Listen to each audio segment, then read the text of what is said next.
Today's episode is a collection of photographs from some of jazz's finest. Our guest had inherited these photographs from his grandfather, who had a photography studio. Some of the photos in this collection are signed by different jazz legends featured on them. Have all of those people sign their photographs, and what we have here just in photographs is 360 approximately. There's also a slide collection of photos that consist of 150 glass stereo slides. Of some of jazz's greatest legends, and here we have Louis Armstrong sitting in a restaurant. In one of the photos is an influential jazz trumpeter and vocalist, Louis Armstrong. Armstrong later became a close friend of our guest grandfather. This collection of pictures features some of jazz's most iconic individuals, each carrying its own historical significance, and when put together, would fetch At auction. So if you were going to insure it, it would be probably more like $200,000 to $300,000 worth of. Yeah. It's awesome. The guest brought a painting he and his wife purchased from an antique dealer 30 years ago for $50. The painting is a still life of fruit by Paul Lacroix, a French-Swiss-American artist. Lacroix was born in 1827 and active in New York between 1858 and 1869. He traditionally painted still lifes in the 17th century Dutch tradition, but with a more natural and relaxed style. This painting, likely from the early 1850s, featured layers of fruit and leaves in a natural, helter-skelter arrangement. The painting was oil on canvas and in good condition. The original frame was a wonderful match for the painting, making it a great package. The appraiser estimated the painting's value to be around today would sell in the range of $15,000. What a surprise. What a surprise. The guest brought the Vienna bronze table lamp that he received as a gift from his mother-in-law. It was purchased by her at an estate sale in the Maryland, Pennsylvania area. The lamp portrayed a woman driving a sled with intricate details like a bearskin, bells, and feathers. The piece was signed by the Bergman Foundry and the sculptor, who signed his name in reverse as Namgreb to give it an exotic feel. Of animals is what they were really known for, but they were also known for exotic subjects. So there were a lot of market scenes with Arabs and rugs and exotic dancers. The lamp was made of bronze with oil-painted color details and featured a carved marble base that resembled snow. The piece was in excellent condition and showcased remarkable details and finish. The appraiser estimated its value to be at auction, I would think, would bring between $3,000 and $5,000. Great. How about that? Guest bought this lovely floral painting from an art dealer for $1,400. It was in the art dealer's private collection. Okay. He said he bought it from a garage in upstate New York. Okay. He had bought other work from them, and they had this in the garage. The signature on the artwork belongs to Franz Klein, a renowned figure in the realm of abstract expressionism. Franz Klein's influence on American art is profound. As if we can only say it's attributed to Franz Klein, and we have a very strong attribution. And he said it has a chance of being by Franz Klein, but it's one of his earlier works. This painting likely dates back to before 1948, displaying Klein's early style. The frame is ordinary, but the painting is exquisite. Guest consulted a leading expert who confirmed its authenticity. At auction, it can easily fetch. Put it in at auction as attributed to Franz Klein. I would put it at $5,000 to $7,000 as a conservative estimate. With firmer authentication, its value could soar to Expertise as a work by Franz Klein, and it could bring $15,000 to $20,000 or more. A wonderful piece of wood craftsmanship is presented today in the form of this Philadelphia chest drawer. Our guest bought it from an antique store. The piece was made in 1780 and has Philadelphian crafted features. Which are really distinctive. Fluted quarter columns are typical, as well as the molding configuration on the top, this OG curve with a bead on the top. Solid wood was used in making this chest, as shown in its longevity. The drawers of the chest, although replaced, are very well made to complement the original craftsmanship of the chest. Drawer, and everyone came around and said, oh, the drawers are all replaced. All the secondary wood is totally replaced because it looks very fresh. Also, the brass handles used to make this chest are still original. This chest drawer, with its condition, durability, functionality, and aesthetic appeal, would auction at... It's probably worth between $10,000 and $15,000. Wow. guest brought Apollo 11 logo design archive made for NASA, where his father worked as a logo designer. It showcased the iconic Apollo mission patches, American bald eagle landing on the moon, an olive branch in its talons, with the Earth overhead. The guest remembered his father's stories about the NASA team, including their bravado and mentality. Especially because that's really the only time we had together, at least towards the end there when things were really hectic. The guest's father worked closely with astronauts and other NASA personnel, including ex-fighter pilots and test pilots. Some I can probably relate, some I can't.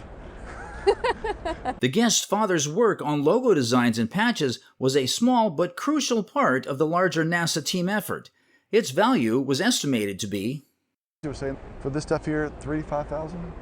Yeah, which was a lot more than I expected. peculiar sets of objects are on display today in the form of ancient belt buckles and a zodiac figure. Our guest inherited them from his uncle, who bought them when he traveled to China. The pieces are made with a form of jade called nephrite. 3 of the pieces are belt buckles with dragon decorations. Material is nephrite. Oh, okay. The top one is a set. Those two go together. But the top group here, which denotes that they were used by high-class men in the 18th and 19th centuries. The last piece is made in the form of one of the zodiac animals, a ram, standing on a carved wood stand. this carved wood that looks like it's a natural root. These nephrite pieces, with the quality of the carving, the color, the workmanship, and its history, would auction at... An auction estimate for this group would be $40,000 to $60,000. Wow. Wow. Had no idea. Appearing on the show today are some interesting documents. They were brought on the show by this guest, who inherited them from her stepfather. Featured are 2 letters of Abraham Lincoln, the American lawyer, politician, and statesman who served as the 16th President of the United States. The 2 letters were addressed to General Halleck, a senior United States Army officer, scholar, and lawyer. Well, the first thing I was impressed with is that Lincoln is talking about promoting. One of the letters is dated May 1862, while the second is dated October 1862. Both letters were handwritten and signed by Lincoln. These very important pieces of American history would each fetch a considerable value of... in the $20,000 to $25,000 range, conservative retail price. Another item displayed is a photograph of Lincoln with his signature beneath it. Behind the photograph, there are signatures from notable individuals visible. A photograph this rare would command an auction value of around... $35,000, maybe $50,000. Oh my God. Of Lincoln material here. That's amazing. The quilt, crafted by the owner's great-grandmother in 1936, weaves a captivating tale within its stitches. It's embellished with Boy Scout patches earned by the owner's father from ages 12 to 17 in Evanston, Illinois. And we can see that he earned a lot of Boy Scout patches in those 5 years. Yeah. He did it all. He was very well-rounded. He was. Yeah. He could tie great. Appraiser marvels at the array of badges, acknowledging the diverse skills of the guest's father. The guest's father wasn't just a scout. He was skilled at tying knots and exploring as an explorer scout. He ascended through the ranks, attaining the Order of the Arrow and other accolades. Even after the quilt was completed, he persisted in earning badges. He devoted over 20 years to serving as a scout executive and camp leader. Its retail value extends beyond just being a relic. It is also recognized as a piece of craftsmanship. I would say the quilt itself is worth about $3,000. Really? On the retail market. Oh, wow. What we have here today is a vase. This piece was brought by our guest wife. The vase was made by a renowned American potter known for his role in the arts and crafts movement, artist Van Briggle. There's Van Briggle's signature mark underneath the vase, along with his name and the date of production. He hadn't made his 400th shape in 1900, but when I saw the bottom, that was when I really knew this was an early Van Briggle pot. Evident in this piece is Van Briggle's influence from the Rookwood Company. 1904, but Anna, his wife, stayed with the company till 1912. Along with his innovative designs and use of matte glazes. A piece that shows Van Briggle's mastery of form and glaze and impeccable craftsmanship would be worth... Very rare form. It's early enough, and so I was like really tickled to see it. Believe it or not, it's a $10,000 pot. Really? So, Oh, that's wonderful. That's Yeah. a lot more than we thought. Generations have cherished this jewelry, starting from the owner's grandmother down to her daughters. For years, I'm not sure she ever used it. And then it was passed down to my wife in a box of costume jewelry. So she wore a piece now and then, but eventually it ended up with my two daughters. And they used it for dress up along with the rest of the costume jewelry. Sadly, it's not sapphire, but rather glass. However, it's sterling silver, crafted by the talented Margot de Taxco. Margot, a trailblazer, opened her own shop in Mexico in 1948. Went by Margot de Taxco. And on the back here, you can see a lovely maker's mark, Mexican maker's mark.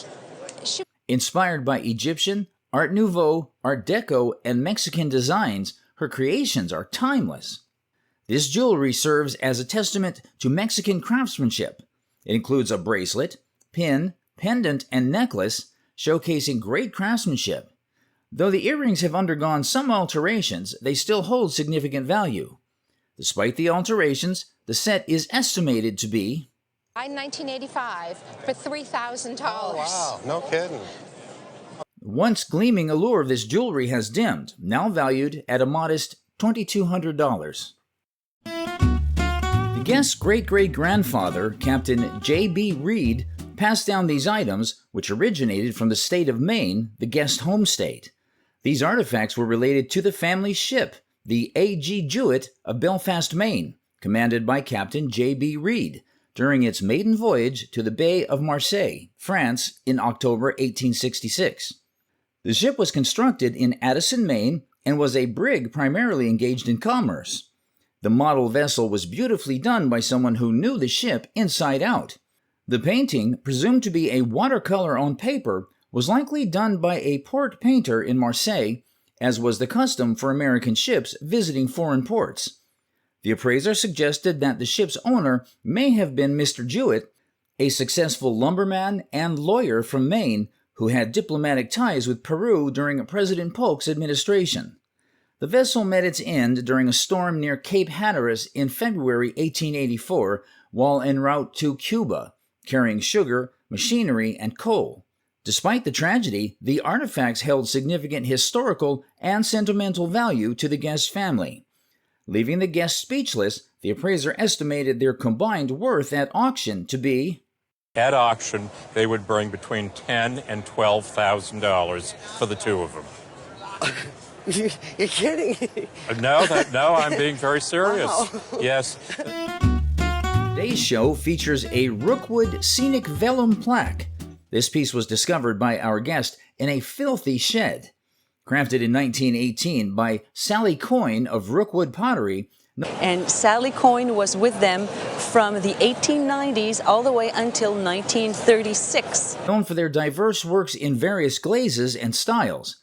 The plaque depicts a snowy dusk landscape, making it highly desirable. Also, the matte glaze refracts light beautifully. Interestingly, this piece is mounted in its original arts and crafts frame. With its unique features and aesthetic appeal, this scenic vellum plaque would auction at... What it's worth? Yes. $2. $4,000 to $5,000. Oh my gosh, you're kidding. That's amazing. The guest acquired this poster from a second-hand store for approximately $300. The appraiser identified it as the 1880s or 1890s poster, making a transition between broadside posters primarily composed of text and 20th century posters dominated by images. It was estimated that only a limited number of these posters were printed, possibly just a couple hundred. Uncle Sam posters held significant cultural prominence in America, and the one showcased in the video stands as an invitation to the Goddess of Liberty coronation ceremony. Leaving the guest impressed with the appraisal, the appraiser suggests a retail value for the poster to be Posters that are all image. They probably wouldn't have printed more than a couple hundred of these. A retail value on it would be somewhere in the $1,500 to $2,000 range. The guest acquired this compact box for a mere $10 at a local estate sale approximately 10 years ago. Drawn to its intricate beauty, she appreciated its elegance without knowing much about its origin. The appraiser, however, revealed that it was crafted from silver gilt with various enamel finishes. The piece featured guilloche enamel on the back plate, while the top boasted a slice of natural agate surrounded by plique azure enamel. Dating back to around 1930 or 1935, its Art Deco style suggested it might be a compact rather than a cigarette case or snuff box. Marked Made in Austria and Sterling, it reflected a blend of European craftsmanship and American market appeal. Despite its humble purchase price, its auction value was estimated to range from... In a good auction, the bidding would start, or the estimate would start at $1,000 and go up to maybe $1,500. So it's a great object and a great find. The guest presented an oil painting, which was a gift from her mother and painted by Luigi Rossi, the Swiss painter and illustrator, in 1874. This wooden panel painting features detailed character portraits, making it exquisite. One unique aspect is its storytelling ability, depicted with full detail. This piece comes with original frame, adding to its authenticity. This exceptional oil painting, with its captivating storytelling, is estimated to be worth around... Would you be surprised if I told you an auction estimate on this picture would perhaps be between $12,000 and $18,000? I'm very surprised. Today's piece is a baseball team flag. Our guest acquired this piece while attending the University of Pittsburgh. It's a flag of the Pittsburgh Pirates team. The Pittsburgh Pirates clinched the 1960 Baseball World Series with a memorable walk-off home run by Bill Mazeroski. Nothing for me, and then I looked out into center field, and on the flagpole, there was this flag, okay? So, young... The flag bears a signature dedicated to our guest by one of the Pirates' pitchers, Harvey Haddix. Haddix distinguished himself as a fine pitcher for the Pittsburgh Pirates during the 1960s World Series. In addition to Haddix's signature, the flag also features autographs from other notable players. He wasn't, yeah, that's true. Or Mazeroski, which I know you're trying to get. I've tried to get Mazeroski. This Pirates flag serves as a cherished relic of baseball history, symbolizing the team's triumphant journey to victory, and would be valued at... Auctions. I'd put an auction estimate of $3,000 to $5,000. Oh, wow. But you never know where it just might end up. Yeah. The guest brought a bass violin, which was an extinct type of violin used in the past. Bass violins were used in churches because they were loud and could be heard. This particular instrument was played in the Church of England. The instrument was handmade in the late 1700s, likely in the 1780s or 1790s. It was in remarkably fine condition for its age and had been preserved well by the family.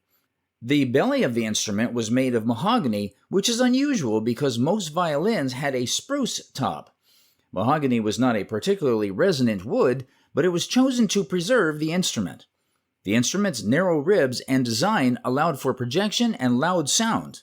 The guest brought a chronometer that he inherited from his grandfather, a civil engineer in London in the early 1900s. The grandfather later immigrated to Argentina, where he worked on major projects in Buenos Aires. The family left Argentina in the mid-1950s due to political unrest and moved to Canada, bringing the watch with them. Since then, the watch had been in the family for approximately 40 to 50 years.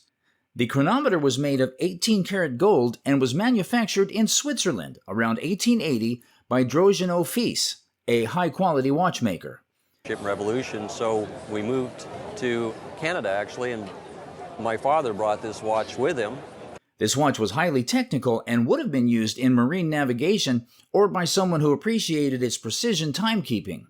It featured a detent escapement, helical hairspring, and blue sapphire jewels on the two primary pivot points and rubies on the rest, making it a rare and valuable timepiece. The appraiser valued the watch at...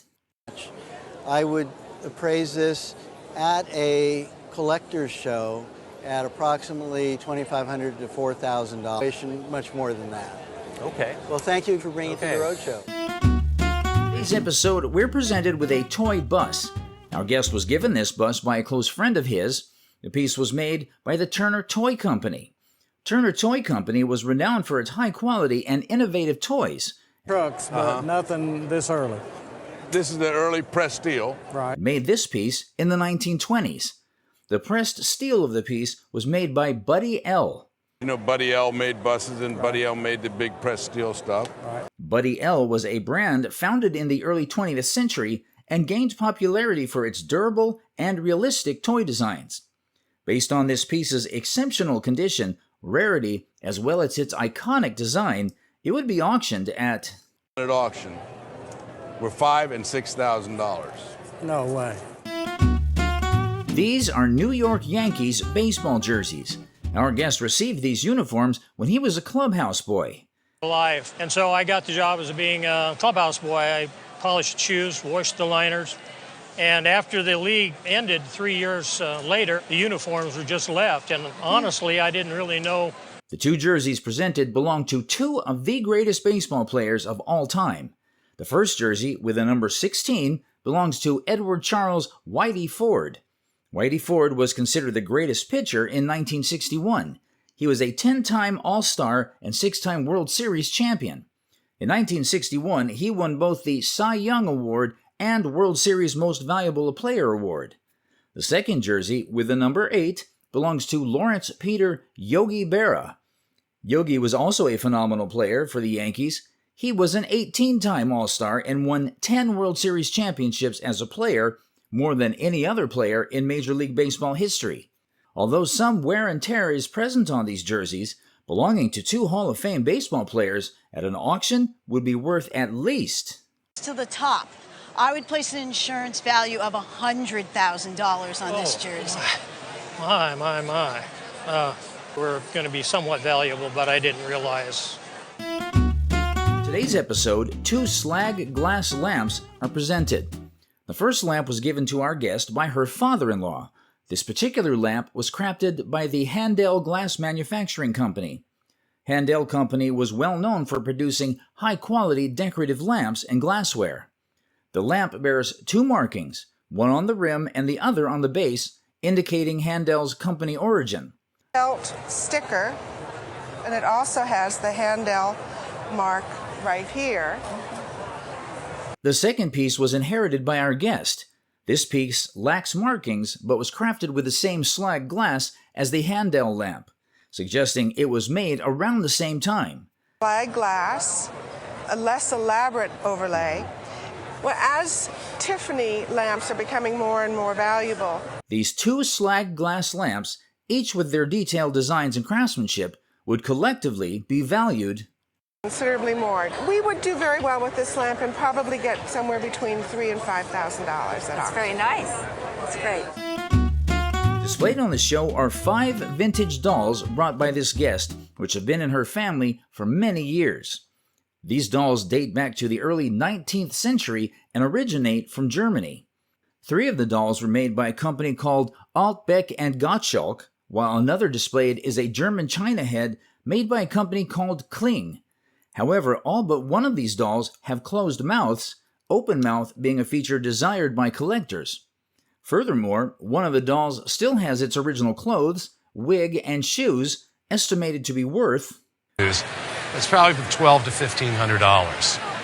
Another doll, the little boy, would command an auction value of The little boy, probably $900 to $1,200. While the baby doll would fetch a considerable amount at auction, around The baby and the white dress, which is also an ABG, probably $700 to $900. And the China head doll would be valued at auction at around And the China doll, $200 to $300. Lastly, the doll with the open mouth at auction would be worth The kid with the open mouth and the hair curl is probably $400 to $500. Altogether, these well-preserved vintage dolls would accrue a total value of Have a lovely original set of dolls, like probably around $35,000 to $4,000 for the lot. So Thank you. good. These two basketballs bear the signature of iconic basketball players. Our guest's grandfather won one of the balls at a church raffle. He wasn't a big sports fan, so I was the one that got it. Well, you remember what happened in 97, 98 with the Jazz. Yeah. These balls hold significant historical value in the NBA. The balls were signed by Utah Jazz players, notably Peter Press Maravich. Maravich, a shooting guard, was popularly known as Pistol Pete. He was regarded as one of the greatest creative offensive talents and ball handlers of his time. Throughout his professional career, he was named an All-Star 5 times and earned spots on 4 All-NBA teams. Everything happened. He was an incredible basketball player that usually he would be so ahead of his other players that they wouldn't be expecting the kind of passes he would throw to them.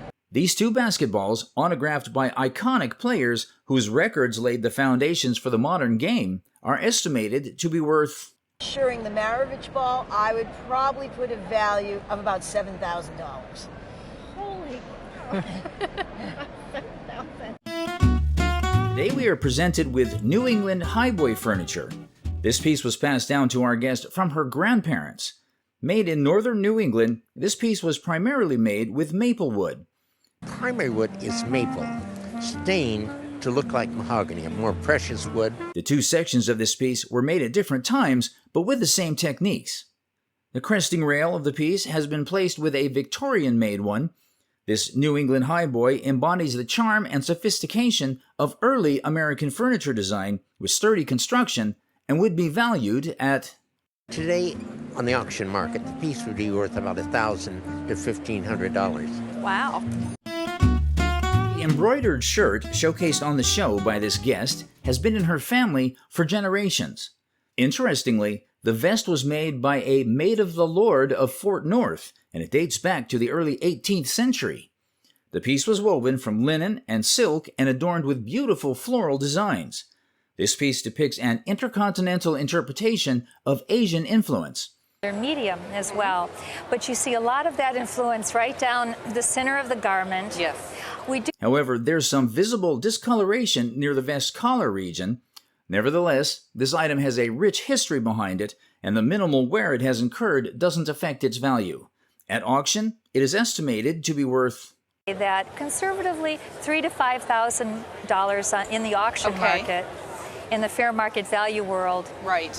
Thank you very much. You're welcome. Presented on the show is a Tiffany mantle clock. Our guest inherited this clock from his dad's stepmother. Dad's stepmother's side of the family, and we really don't know how long it was in her family. It's just been passed down and passed down.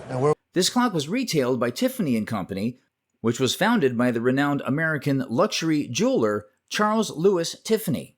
Tiffany & Company were known for selling items of very high quality, and this clock lives up to that reputation. This mantle clock features a glass case engraved by a company named Sinclair. The intricate designs on the Sinclair case dates this artifact to the early 20th century. To find a clock in a glass case like this is very, very unusual. Most of the ones that you find are in Steuben-made cases. A mantle clock of this high quality and immaculate design, produced by Sinclair and retailed by Tiffany & Company, is estimated to be valued at... Metropolitan City certainly would sell not so much to a clock collector, but to a glass collector, without question, anywhere from $7,500 to $8,000 today. Oh, okay. This exquisite landscape painting was presented on the show by a guest who acquired it from her grandmother. The oil-on-canvas painting was created by Fremont Ellis, the youngest member of Los Cinco Pintores, a group of early 20th century artists who lived in Santa Fe, New Mexico. Painters called Los Cinco Pintores, which was a group of 5 modernist painters, really the first modernist painting group. The artist's signature is visible in the lower right corner of the painting. Depicted in this painting is a scene of rolling hills and colorful greenery that exude depth. This piece dates back to the 1930s. Conservatively, at auction, this item in such great condition and being the work of an exemplary artist would be valued at around... Now, I think conservatively, this is worth $15,000 to $25,000. Oh, wow. This book is the famous Jardin de la Malmaison. Our guest inherited this book from her great-grandfather. He was awarded this book by the French government for curing the hoof and mouth disease. And they commissioned him to come over and help them with their problem. And as a token of their appreciation, they awarded him this book. And this is the letter that accompanied it from the French government to him, giving him this book. Yes. This book is about the Empress Josephine's gardens at Malmaison, which was her house outside of Paris. Jardin de la Malmaison was written by a French botanist, pteridologist, and mycologist, Etienne Pierre Ventenat. It was commissioned in response to the request of the Empress Josephine de Beauharnais, who sought to immortalize rare botanical specimens from all over the world. Originally published between 1803 and 1805, the book features beautiful illustrations by Pierre-Joseph Redoute. This 2-volume set stands as one of the greatest and most detailed records of botanical specimens in the world, and that auction would be worth at least. In my opinion, this is a $75,000 book. Yikes. We are featuring a written manuscript dating back to the 19th century. Our guest great-great-grandfather, Andrew McCormick, received this letter in 1841. It was written by a celebrated American hero, Abraham Lincoln. Lincoln, renowned as the 16th President of the United States, is esteemed for several noble deeds, including the abolition of slavery through the 13th Amendment to the United States Constitution and his leadership during the American Civil War. The letter, a personal correspondence from Lincoln to a friend by whom he felt betrayed. Not be true. It cannot be that one so true, firm, and unwavering as you have ever been. This century-old letter has been preserved in good condition, and since it was written and signed by the national hero, it is estimated to be worth approximately Something like this would be in the ballpark of $75,000 to $125,000 at auction. What do you think of? This is a portrait of the former President of the United States, Theodore Teddy Roosevelt. Teddy Roosevelt served as the 26th President of the United States and is regarded as one of the greatest presidents in American history. He was the driving force behind the antitrust and progressive policies. Our guest purchased the portrait at an antique sale. The portrait is an orotone created by the American photographer Edward Sheriff Curtis. Curtis's photographic work primarily focused on the American West and on Native American cultures. The idea of photographing Native American people west of the Mississippi. Roosevelt had a background as a cowboy. This portrait exemplifies Curtis's exceptional talent and meticulous attention to detail. The portrait really conveys the charisma and the energy and the kind of spirit, the kind of guy Rough Rider spirit that people associate with Teddy Roosevelt, and that's a portrait of the former United States president, crafted by such a renowned and talented artist, would command a value of about... Auction estimate would be in the $10,000 to $15,000 price range. Oh my, no, I didn't have any clue. Wow. This is a sketch dating back to the late 19th century. Our guest acquired this artwork from a sale.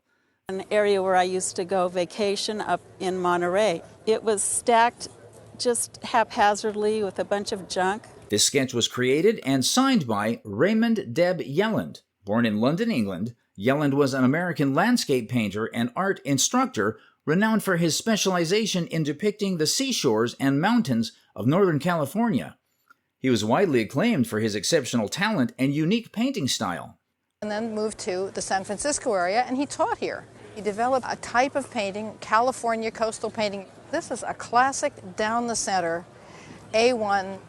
One of his notable works, Cities of the Golden Gate, was praised as monumental and a heroic panorama bathed in a revelatory light. This sketch is a smaller version of an original painting exhibiting the extraordinary talent of this brilliant artist.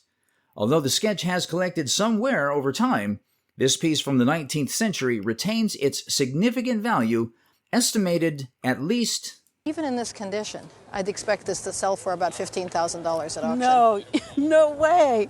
Way. Oh my gosh. We have two special items presented today, a suit and a portrait of the American founder, Colonel Harland David Sanders.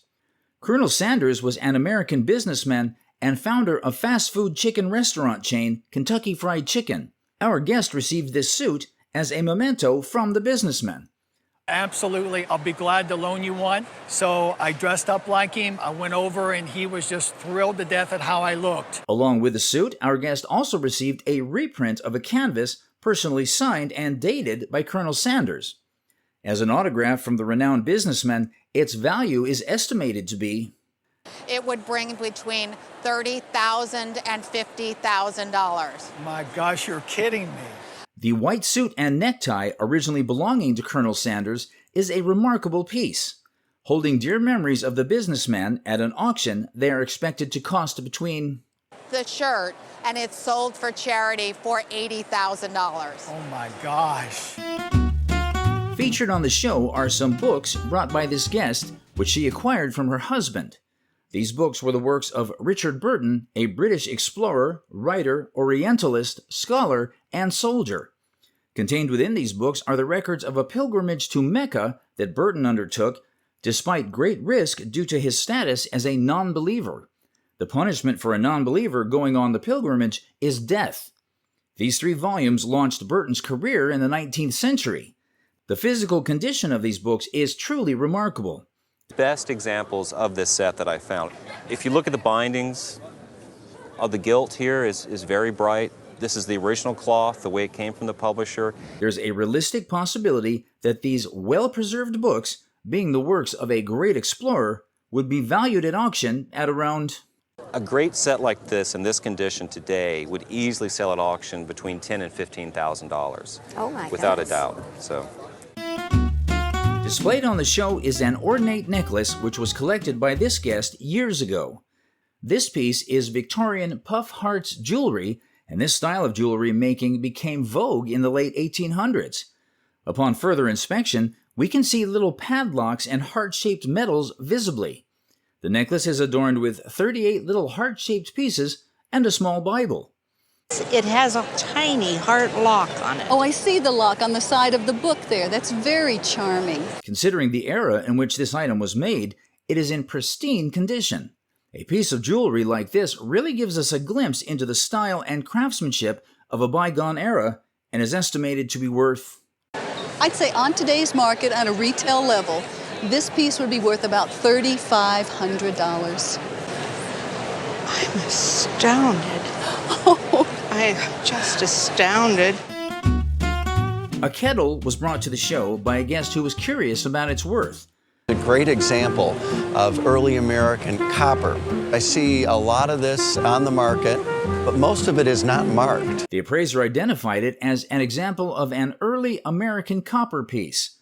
The presence of a maker's mark indicated that it was crafted by Benjamin Harbison, a Philadelphia artist known for copper work in the late 18th century. The appraiser mentioned that unmarked copper pieces from this era typically fetched only a few $100s. Fortunately, this particular item was marked, increasing its worth significantly. Given the rarity of marked pieces, the appraiser valued it at around... What he made. I think this would bring at auction $5,000 in today's market. So hopefully your daughter plays nicely with it in the future. I'll buy her own teapot. The guest brought in her grandfather's clock, which she received when they were about 20 years old. The clock had been purchased in France during her grandfather's business travels. It was actually a paperweight or ball clock made around 1900. The appraiser admired the clock's quality, noting its age of over 100 years and the visible movement through crystal. The movement that you can see inside the crystal. The clock originally had a flat area, allowing it to stand upright on a desk. However, this particular piece had been disassembled and turned upside down.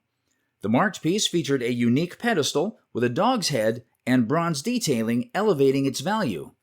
Given the desirability among collectors, the item could potentially have fetched around... In a retail situation with the clock running, that a collector would pay easily $2,000 to $2,500 for this piece. Oh, that's great. 2 posters and prints were brought by the guest who had bought them at an auction about 20 years ago. The prints were initially purchased for $20 and $25. The appraiser identified the above one made by an artist named Griffin. The bottom one, more colorful and lacking a signature, was not limited but rather mass-produced as an advertisement. As for the posters, they were identified as being from the 1939 World's Fair in New York. The first poster exhibited Leslie Reagan's signature and emphasized the use of graphics over typography. Working for the New York Central Railroad in the 1930s. Meanwhile, the other poster depicted the concept of railroads on parade.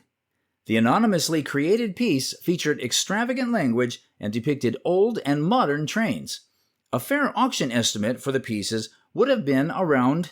Fair auction estimate would be $3,000 to $4,000. Wow. That would be just for this piece. The guest proudly displayed a Chinese Duan screen purchased from a flea market in Brooklyn. Acquired about 20 years ago for a mere $20, the piece captivated with its rich history. The appraiser pinpointed its origin to the late 19th century, late Qing dynasty, crafted from volcanic rock known as Duan. The green hue was intricately carved in a cameo design.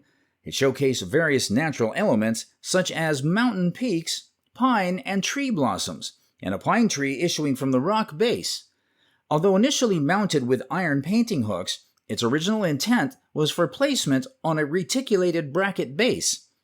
The reason this is quite an unusual example is the fact that it's a large piece of carved slate. Standing at 24 inches tall, the piece stood out for its large carved slate.